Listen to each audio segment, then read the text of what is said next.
Well, welcome to another episode of A Stranger, a Suitcase and a Story. I'm Anton van der Walt and my co-host is Ben Liebenberg.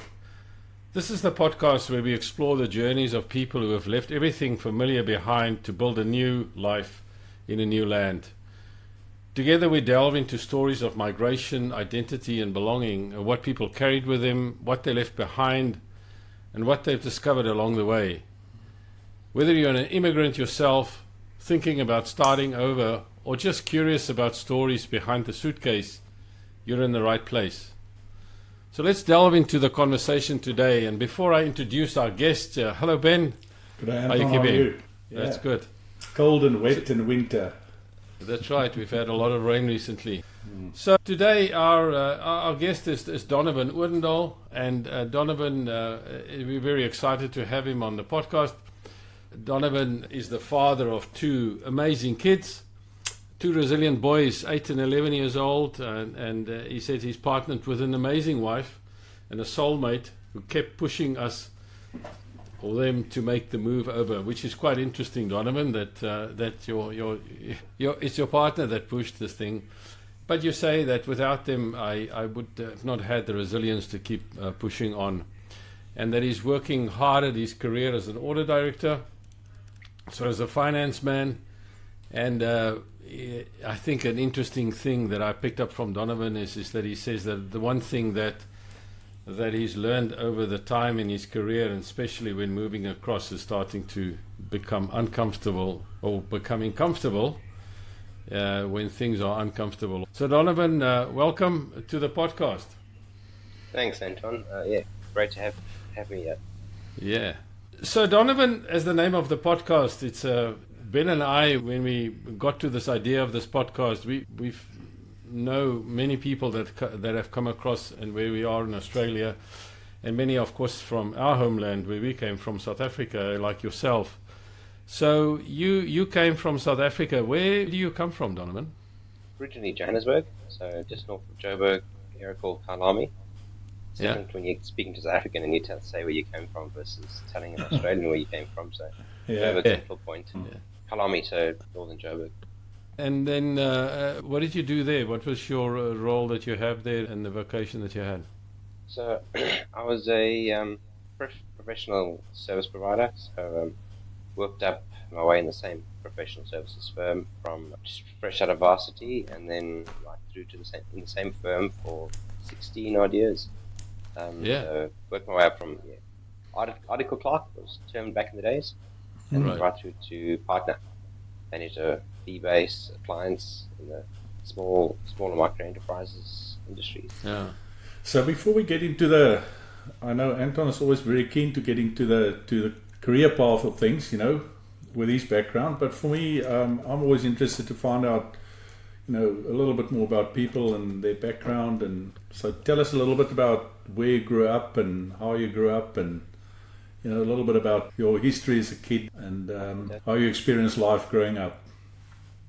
So growing up, further south of Joburg, area called Meyerton, close to B-Town, Vereniging. Grew up there, but my parents were still together. So, I think we stayed there probably through to Standard 9. My parents got divorced and they moved up to Alberton. But happy upbringing as a kid in Joburg, awesome lifestyle. I just remember running around in the streets in the evenings, and you only go inside when it's dark, playing outside, you're getting dirty, you're climbing trees. It's a great life as a kid, and compared to, I'm able to give that to my kids now, right? It's just something that you couldn't give to your kids in South Africa, in my opinion, in today's day and age. That lifestyle that I had as a kid growing up. Yeah, I was just around the corner in Heidelberg in the army, so spent a bit of time in Meyerton because we had some other camp or something there, and we used to go there. But it's a great part of the world, or was those days. I remember, it was very, very country actually. It was, but as in Australian terms, pretty rural. But I grew up there, and then parents got divorced roughly around 1979. With most families, the kids usually got the mom, so I moved with my mom to Alberton, and then slowly, started from there, went to uni, studied at Rao, CA degree, and then from there, worked my way into the workforce. Back when my first job, and it's the only job I actually had in South Africa, but the main job was applied through a newspaper article. So Right. bring up the newspaper and onto the article, and had the interview in a basement of the firm because they were under construction. Just still remember thinking to myself, this is weird. I mean, this is a professional services firm, and we're meeting in the basement, amongst filing cabinets and everything.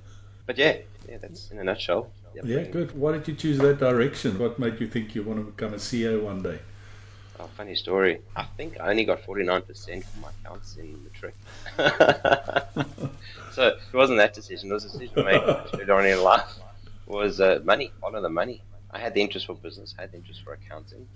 Blaming the bad marks was probably myself for high school.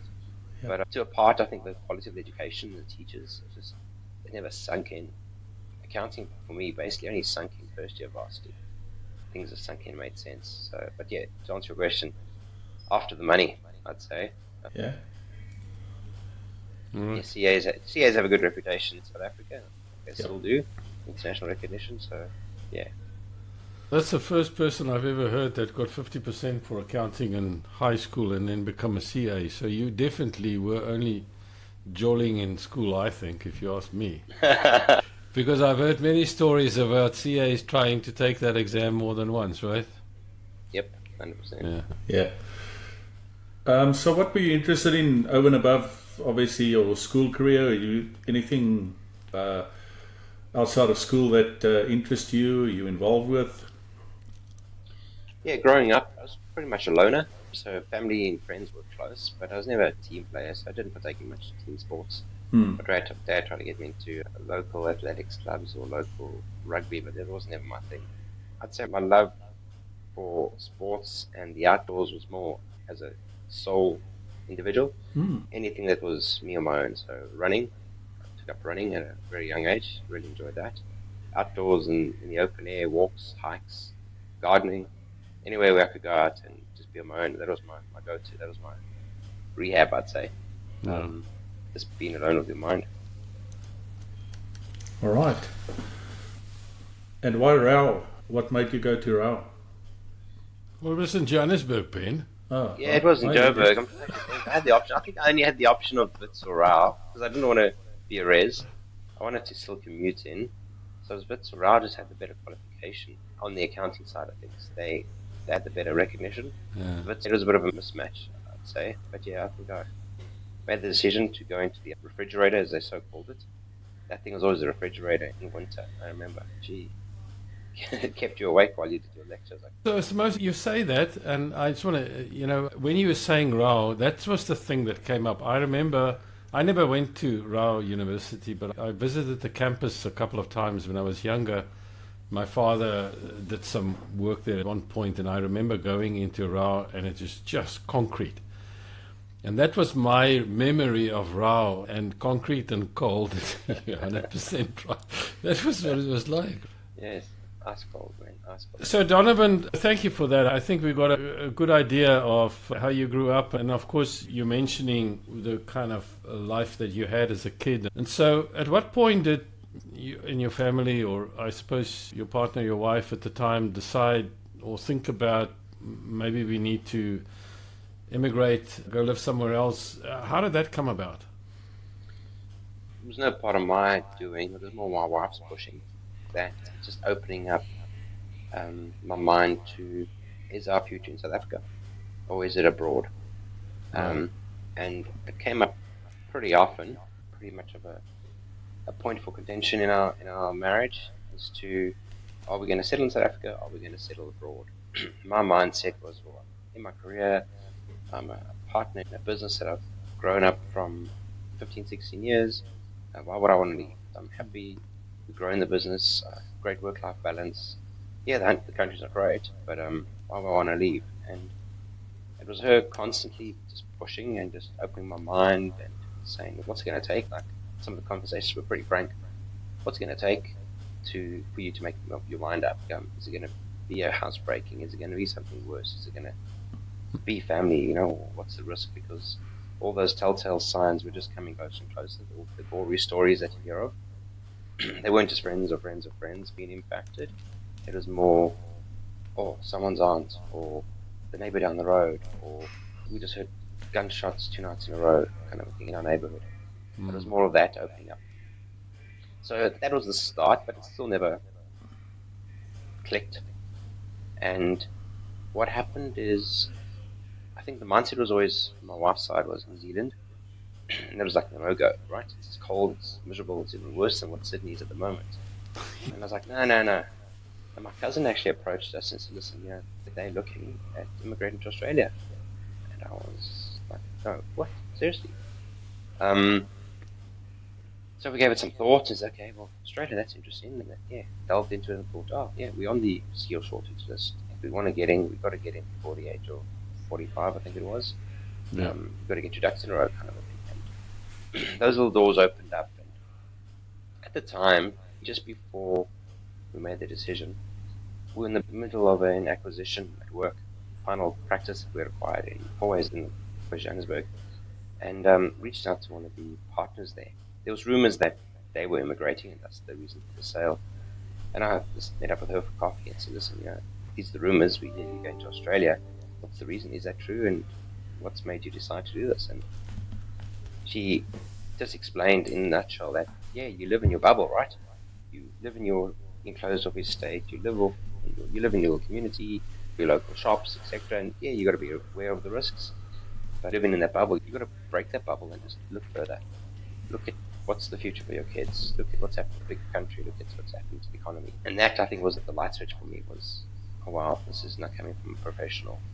And there's been a whole lot of other stories that have led up to this potential thing, but that was the decision made that said, okay, cool. Went to my wife that evening and said, I think let's just go down this path. I'm happy to start this process. So Donovan, did you and your wife travel at all overseas regularly before then, or meaning that you saw how other people were living overseas and that sort of thing at that time? No, I wouldn't say that. It was we had our honeymoon in Thailand after we got married, which was very short, and then Thailand's not overseas. That's not overseas. I know. But the year later, we said, okay, we'll do a proper honeymoon. And we toured Italy north to south. And so we're in London, and then I think when we landed in London was the start of the Olympics. So we said, we don't want to be there for the dust and bust of the Olympics. So went straight across to Venice and then made our way from Venice all the way down south. Finished off south of Italy and then through France for a bit, and then before we went back to London. So about a month in Europe, I'd say. Nice. Enjoyed it? Very nice. It was heaven. So happy we did it. 3 kids.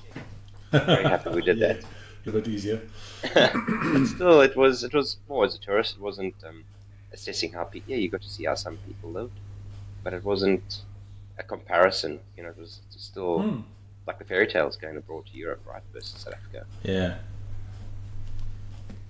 You guys, I think that your wife was telling you the whole time that you might have to think about it, and then one day that happens. And so what is the process that you followed from there, in brief? I know, we all know that coming to Australia, you have to be quite resilient in order to make that work eventually. Doesn't matter whether you're a skill shortage or whatever it is. But what did it take for you guys?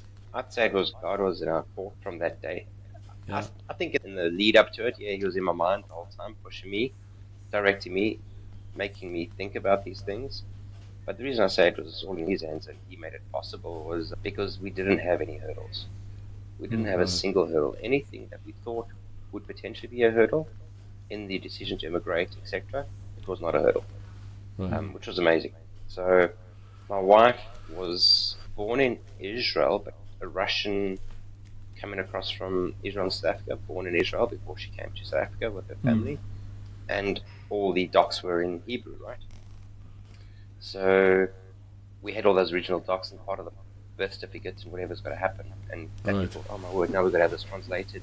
That wasn't a hurdle at all because the immigration agent we used, he was Jewish. And he operated his offices in South Africa and then Australia. So he fully knew, actually, deciphered it and translated and said, your mom did the best thing for you. She got all the relevant docs you needed.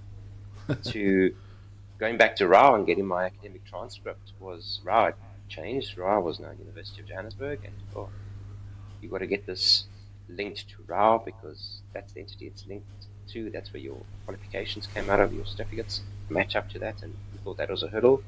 It wasn't a hurdle. Things just flew. I can't remember all the other steps we had to take, but it was an easy process. Police clearances, yeah, I think you fight it. Everyone fights to get a police clearance or whatever those things are, but you go and get it done. Well, at least you did better than I did, because my certificate, university certificate, was still in Afrikaans.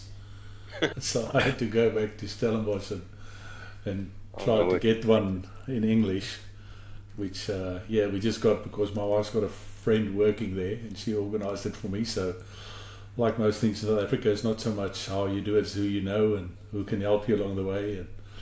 And same thing happened with my army certificate. I had to pull a few strings and ask a few people to try and get it, because for Anton and myself, before you can come over, people that's been in the army, you have to get a clearance that you've cleared out of the army and you're not involved anymore and all that kind of thing. So what made you so you've traveled a bit in Europe, quick trip to Asia, but what made you think of Australia? Why did you pick Australia? You said not New Zealand for the weather, which probably most people don't know until they've been there.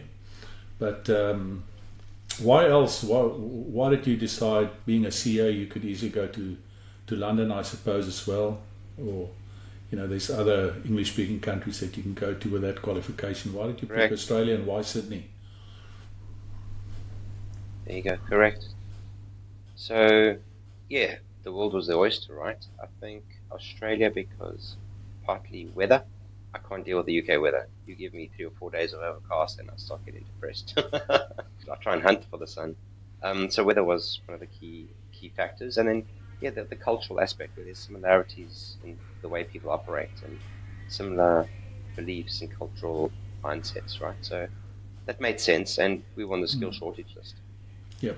Coupled with the fact that family wanted to make the move as well to Australia for similar reasons. So it made sense. If we're going to immigrate, let's do it together, as opposed to us deciding UK and them deciding Australia or New Zealand or Canada or whatever the case may be. So it was more 2 family units deciding, okay, this is what we're going to do. And the initial mindset was Brisbane, right? Brisbane's great lifestyle, good weather, probably humid, but let's go Brisbane. So unbeknownst to us, we put the application in, and our agent at the time applied to New South Wales because it was state-sponsored in our category.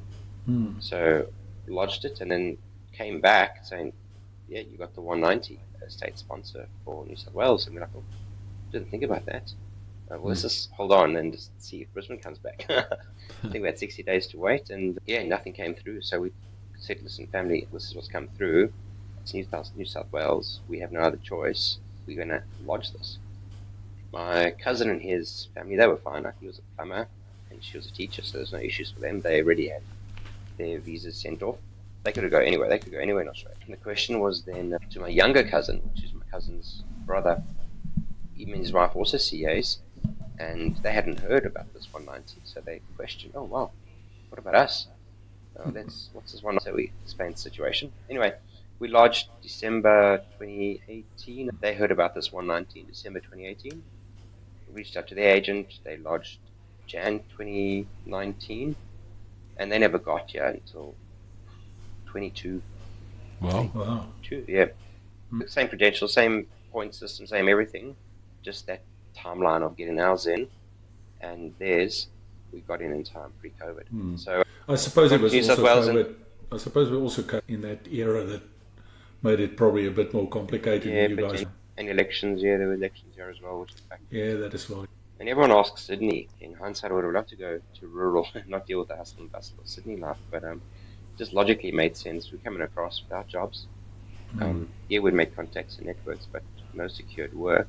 Just made sense for my wife's also CA, two CAs to come to the financial hub of Australia, which was Sydney.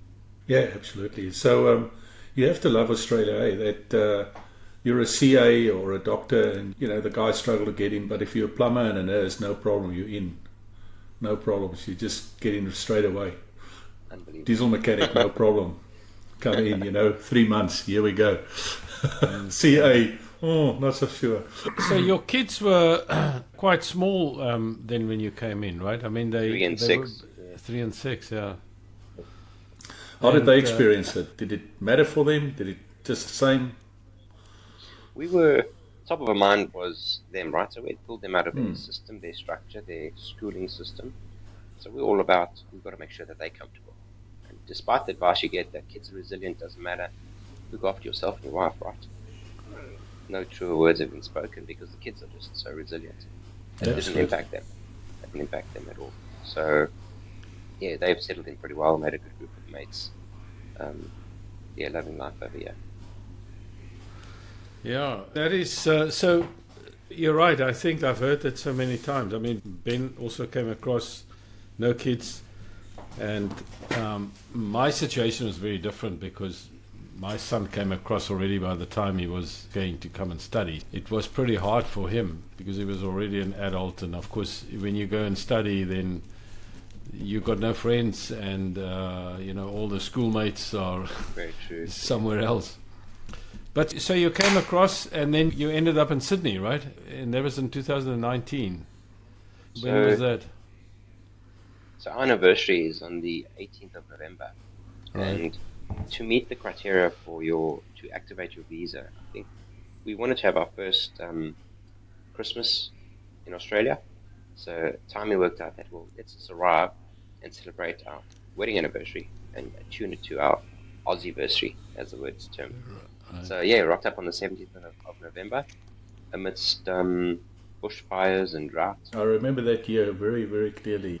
Yep. And so rocked up November 19. I think I'd done an introductory trip, what they call the Luxie trip, with my cousin and his wife in August of 19. Okay. So we just wanted to get a feeling for, we'd never been to Australia before, right? Right. Decide to pick up your bags and your suitcases and move right. somewhere that you've never been. Where's the bridge and where's the opera house? And exactly. So I did the trip here, and it wasn't a holiday trip. It was definitely meetings and interviews and researching areas to assess that. For two family units, you want to live close to each other. It doesn't help that they're on the North Shore, we're in the Southern Shire, and we don't get to see each other, So anyway, we settled in a great spot on the North Shore. But I remember phoning home in the evenings, I'm still suffering from jet lag, and just explaining, oh my word, the sky is blue, the air is crisp. It's the end of winter, right, coming into spring, it's late August. And versus that in Johannesburg, right, there's that smog that settles in and the coughing. You can just smell the smoke fires, the paraffin stoves, etc., all around Joburg. And I just raved about that, right? And then rock up here in November amidst smoke clouds, etc. My wife, what are you talking about? Yeah. Okay, I remember that. It was terrible, really. Yeah. We had a, so to speak, white Christmas, and we were in Martin Place looking at the Christmas tree there, and the ash was falling down in Martin Place. It actually felt like goodness. Weird times. Yeah, it is. So, Ben, yes? No, so you're saying, you've got a perception, you come over, you have a small stint, and you've got a thing in your head, it's different but not that different. So how did you experience? Was it different or wasn't it different when you actually arrived here and started engaging? So how much similar was it to what you thought it would be, and how much different was it to what you thought it would be? Interesting question. I remember we met up with a family friend and a lovely lady, and she said, listen guys, one difference between Australia and South Africa is in South Africa, the sharks are in the ocean. In Australia, they walk the streets. That was an eye-opener for me. And you got to sense that to an extent because just the way certain Australians are. They're nuanced. They're not direct. They beat around the bush. They sugarcoat things. You get a feeling of a bit of a backstabbing, but it's more forewarned around the Australian way. There's this Australian way in business. And I'm like, oh, what do you mean? What's this Australian way? So that brought me to the first place I'd secured employment at. So I started work in Jan 2020, so just before COVID came in and shut down. And it seemed fine initially, but a very old boys club, very regimented, very stuck in their ways, very different to, I only had one perception of work-life balance and one perception of what corporate life is like in South Africa, because I'd only been with one firm from articles all the way through to for 16 years. So I knew how I operated, how businesses operated. And coming across here, it was different, right? It was almost the mindset of the man's job is to work and bring in the pay, and the woman's job is to be at home. And that was a big shock for me. My wife at the time was struggling, and I can't put all these family responsibilities on her. And I must just work these ridiculous hours and bring in the pay, but suck it up and just do what's got to be done and sort of deal with the consequences. So, in a sense, I felt the difference between the two continents is South Africa is way ahead when it comes to gender equality and where they are in the workspace, versus Australia, very set in their ways and very old man's club. And I just termed that the Australian way, and it was difficult to deal with initially. I soon learned, took 2 years to realize, well, that's not the Australian way. Yes, there's some nuances of that across the place, but to where I am right now, it's nothing like that. It's a great organization, great work-life balance, great culture. It was just the place I ended up in. But saying that, I don't regret spending the time there. It was great because I learned a lot. Oh my word, they gave me the opportunity to learn. I did a lateral move to partner in their business, and it was a great learning curve for me. Yeah, that's interesting that you say that, because that's not unusual for you to experience that in that sense. And it's a thing, you'd say it's an Australian way, and it probably is because, where you were in South Africa, it was a different place than you come here, but it's also a human thing, right? In the sense that what I've also seen is that, some places are very closed and you can't break in, and it doesn't matter what you do, and then you remain the stranger, right? You can't really get in. And then other places are the complete opposite. And I think that, but I'm glad that you've had both experiences. Otherwise, I think if it stayed like that when you first experienced it, you'd probably be back in Kailami. But no, probably would have jumped ship. But it actually led me to a bit of a dark space. I struggled mentally because of that. So when we rocked up, going back to my earlier point that we introed me on, was resilience, right? And I don't know, it's just a personality trait. I rise to the occasion when the time is required. In tough situations, in a family death, in a crisis, I somehow just rise to the occasion, and that's just when I can deal with the situation. I don't take anything personally. And after I've come out of the war zone, I then get hit and oh my word, what's just happened? Then I'll feel it. Yeah. So on the initial family dynamics, it was tough for my wife initially. And I was, we got to do this, we're sticking out, we're not moving back. And she then got through her little dip, and time for me to go through my dip, and then she was the rock that I needed for me. And part of me coming out of that dip was realizing that was not the place for me. It was just, culturally not sound. Yeah, but it's all learning, isn't it? I mean, it's all part of the learning journey, and that's important as well. I think to form perceptions and that. And I probably had similar experience than you, that I kind of realized that it's not so much, you can't just say everybody's the same or every company's the same. It's very specific, and it's like saying all South Africans are all the same and they all act the same and they all do the same things, and you can't generalize. You can't generalize. I just think, but that's a learning in itself, to go through it, and I think as I said, I think part of the learning is to realize that yourself, because people can tell you that, but you have to experience it yourself for it to really sink in. Correct. Let's change a little bit. You talked to us about how you landed and what you did here and how your first couple of years were, but I think we're very interested to hear about your suitcase. What you brought with you. What were the couple of things that you thought was important physically to bring with you, but also from an emotional point of view? I mean, we leave people behind. Often it's parents or things like this, or friends and so on. Tell us a little bit about how your experience with your suitcase was. Well, the easiest one is obviously the physical. The big question is, what do you bring and how much do you bring? The mindset I had was, well, I'm going to everything that is foreign. I want something other than my family that is familiar. I mean, you also get your mindset for the kids, right? You want to bring their familiar surroundings with them, so it's their bed or their chest of toys or whatever it is, couches, whatever it is. So we brought these kind of stuff across. So it was a 20-foot container plus. So we had our surroundings. On Christmas Eve, nogal, it was dropped off. So we unpacked our physical container. And you all said to each other, we've got a beautiful Christmas present because you discovered all the things that you forgot you had, right? Yeah, no, that was true. Yeah, that's very true. Yeah, so we had that, and that definitely helped to an extent, I must say. If that foreign feeling of not having your belongings, it just made it tough initially, the first, whatever, 6 or 8 weeks it is before the container rocks up. It does make it tough. But when that rocks up, your own home bed, your linen, your couch, it was exactly like a double Christmas that came, and it had come on Christmas Eve. That was the physicals. Yeah, leaving behind was the tough part, I'd say.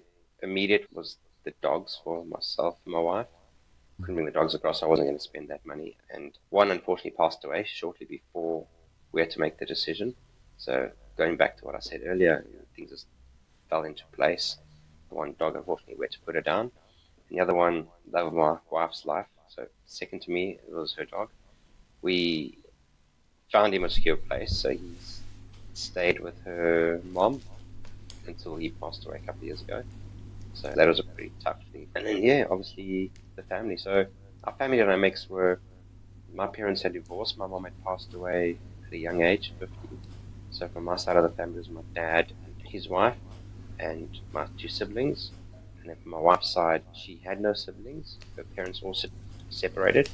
And mom and gran had lived down in Durban, grew up in Joburg, and her dad was with us. So we didn't have a lot of family close by that we were with every weekend, for instance. So I think maybe to an extent that helped with the move, versus if we had family gatherings every single weekend, like a lot of families do, and you're getting torn away from that to not having that regular touchback. Yeah, it's still tough, and everyone's left behind.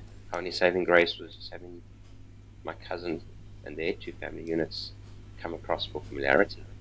So that familiar surroundings was key for us.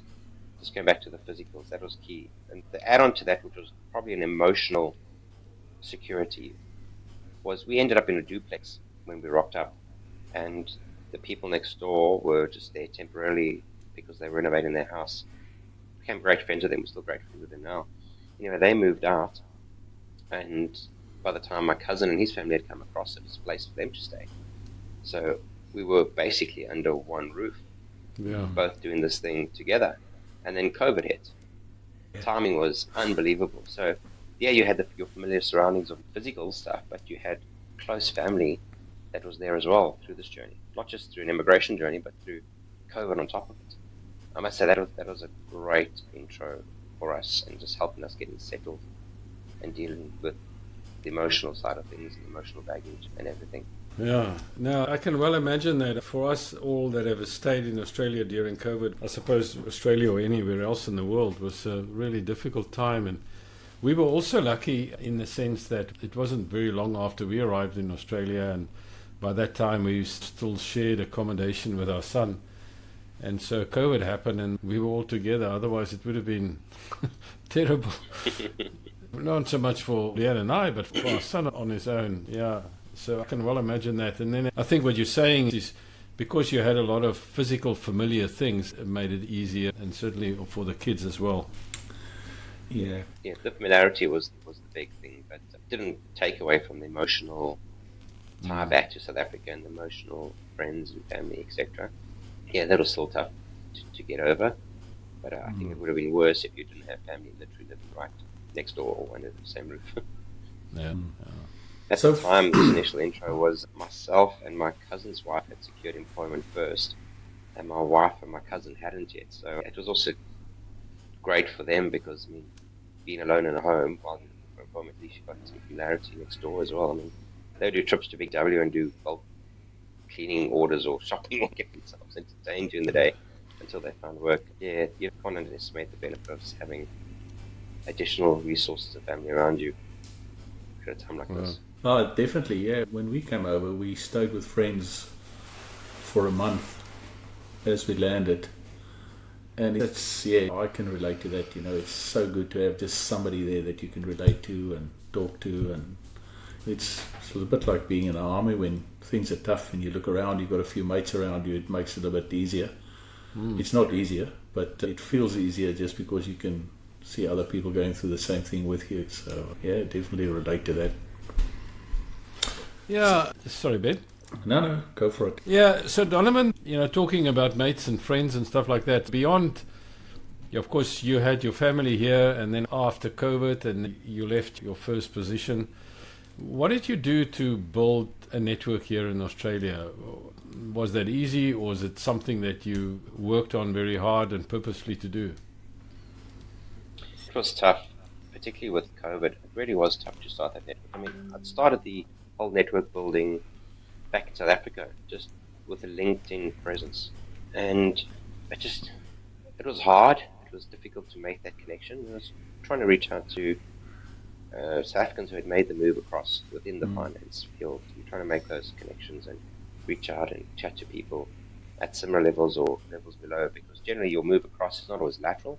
You'll take a step or two down, so you're trying to make connections with all people in those fields. And I don't know how far that really got me, other than just trying to get that contact number over 500 on your LinkedIn presence. So when a recruiter is looking at you, or employer is looking at you, then you appear to be networked, right? My biggest saving grace was a South African lady who just took pity on a post that my wife had raised on a social group. And the silly post she'd raised, probably kill me for saying this, but she just wanted to know, is it still affordable for a lady to have her nails and hair done? It's an important thing, right? So this wonderful lady took pity on her and private messaged her and said, no, it's all fine, it's still affordable, this is what you roughly earn in your career. Anyway, so I got in contact with this lady. When I did the Look-See trip, met up with her. And she basically, I think, was the main spearhead for opening up my network, because she put me in contact with a lot of people who had done the trip, veterans in the field, and actually one of the directors who I'm working with at the moment. So I'd made the connection with him back on the Look-See trip, and reached out to him when I changed careers to see if there were any openings there, or for him to tap into his network. And that's the reason where I am right now. So yeah, my hard work at LinkedIn searches and Seek searches and meetings set up left, right, and center. And it was actually my wife raising a question, a very silly, normal question that actually opened the doors, I'd say. Well, you can go back and listen to the pod, and you can find out how I did it. My wife and I did it, but it's a bit different, I took that role of doing her hair. Yes, I heard that. Yeah, and just furthering the network, I'd say that the network has really opened up within the last 2 years. That's when things have really kicked off and really opened doors, reaching out.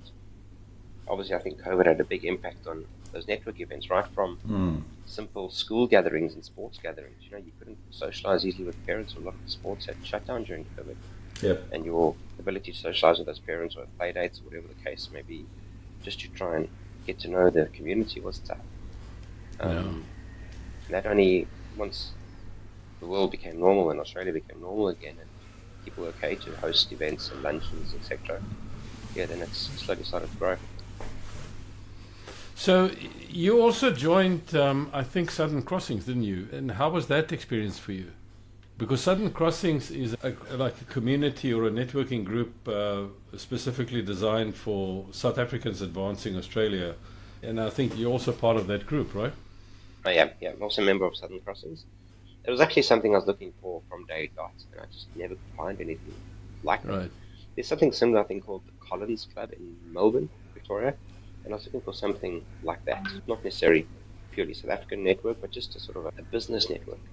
And it was actually the South African partner that I work with that introduced me to Bentley's, which is where I work. He put me in contact with Southern Crossings. So I decided to become a member, and liked what the marketing was, liked the concept, and I never really, until I really experienced its true benefit. So what I'll explain on that is that we hosted a luncheon for some of the Southern Crossings, we being Bentley's, my employer, hosted a luncheon for some of the ladies within the Southern Crossings network, and pretty affluent, excellent candidates in their own career choices were in attendance. Each lady had an opportunity just to explain where they came from and how they got there, etc. And it was an eye-opener for me. It just warmed my soul, because if you, just going back to what I touched on earlier, my impression of Australia is it's this male-dominated society where the woman's got to stay at home and men are meant to work. And yeah, you got these ladies sitting around hearing their stories, how they've made the trip across, how successful they are, executives in their own rights, and so proud of them. It was just so amazing to know that it is possible, despite my naive impression of Australia trying to belittle gender equality. I mean, these ladies have done a great job in doing that, and that just opened my eyes in terms of the benefit of this network and what it can accomplish. Yeah, and I think that, beyond Southern Crossings, it's always a thing about it's a human nature thing. You want to belong somewhere. You want to have a group of friends, or you want to meet people. And, Australia, you come here in the new country and everything looks the same and nothing is the same.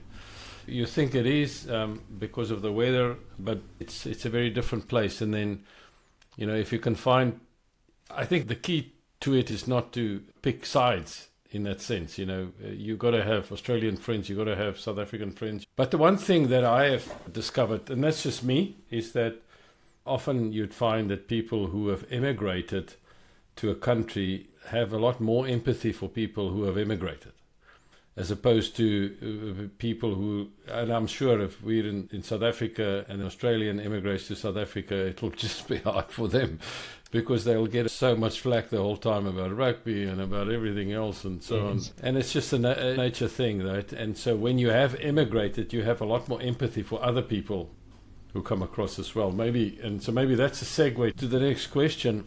You had an interesting story of coming across. It was very purposeful. But what would your advice be to people thinking of coming, or to people that are here already and maybe are struggling?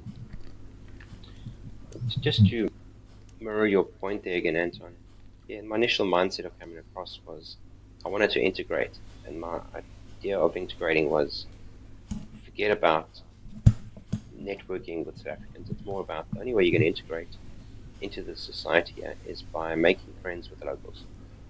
Get into the Aussies social network, and it just proved to be so difficult. I don't know for what reason, whether it was COVID, whether it was just the circles we're in.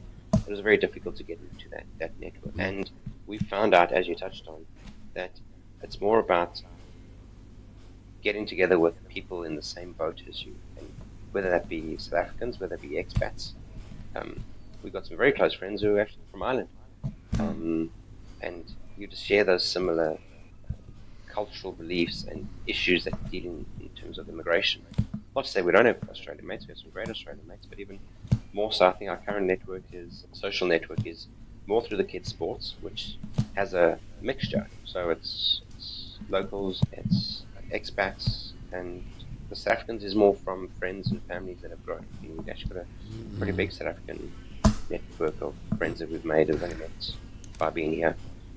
So that was to mirror your earlier point, but in terms of advice for people coming across, yeah, whatever impression you think you have of the country, it's different living here. It's different depending on the social network you're in, it's different depending on the work environment you're in, and you really need a strong support base, whether that's a strong family, husband-wife relationship, strong mentorship or connections with someone to help you and guide you through the process, because there's going to be times when you're going to hit a stumbling block and not know how to deal with the situation, and you've got to bounce out of someone. You've got to have a solid relationship, from friends to husband or wife, whatever the case may be, to help you through the process. And in time, yeah, it's not an issue, you get over the hurdle, but it's just that unfamiliarity of these issues that you'll find yourself facing. So maybe to also, maybe on the other hand, now that you've been here for a while, you've settled in, obviously, what are things that you really enjoy? I think it was interesting, Anton said to you, if you knew what you knew, you would have gone back, and you immediately said, no, I wouldn't have. Yeah. So there must have been something keeping you here. So what are the stuff that you really enjoy, and why do you think, for you, it sounds like you think you've made the right move? What are the things that really keeps you here and validates your decision for you? Lifestyle. It's definitely lifestyle. So change your mindset from a lifestyle perspective. It's not about the flashy cars and where you live anymore. There's other things that become more important, and just the freedom. So lifestyle and freedom, the ability to get in the car and I'm on the beach within half an hour, walk my dog to the dog park, it's 2 k's away, and I'm on the border of a national reserve, and hiking trails, runs. I'm in the middle of the bush, and then on the border of suburbia. Just that freedom and ability to do those sort of things ad hoc. That's a key thing for me. I hate being bound down and controlled. So the moment you've given me a 9 to 5 job, that's your hours. You've got to be at your desk at 9 o'clock. You finish at 5 o'clock. You have 1 hour lunch. I don't fit into that mold. I like flexibility. I like to move. If I want to start at 8 o'clock, I want to start at 8 o'clock. I want to finish at 8 o'clock at night. If I want to take a 2-hour break in the day to go for a cycle, I want to be able to do that. That's just my personality.